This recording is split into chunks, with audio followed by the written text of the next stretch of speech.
My name is Katherine Brabon, and I'm really honoured to have my third novel, Body Friend, longlisted for the Stella Prize this year. I'm a writer based in Naarm, Melbourne, and my first novel, The Memory Artist, won the Vogue's Literary Award in 2016. My second, The Shut-Ins, won a People's Choice Award at the New South Wales Premier's Literary Award.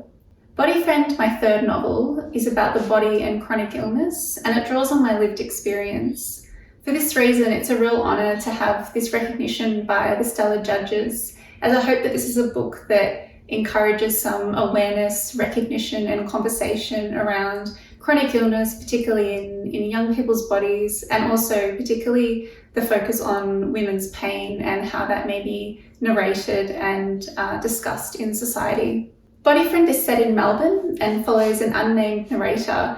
who has a chronic illness in the months following her recovery from surgery.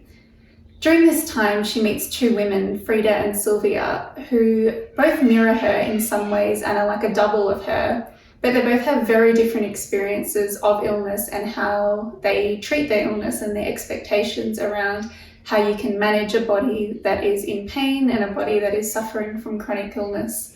As the narrator's torn between these two different potential ways of encountering and experiencing illness, she experiences a fragmentation and sort of a disintegration of identity that can happen to a person who has lived experience of chronic illness. I began writing the book during the long lockdowns in Melbourne during the pandemic, but I was fortunate to finish writing it at the Wurundjeri writer's house in the Blue Mountains a couple of years ago. When I found out about the Stella longlisting, I was actually travelling, and so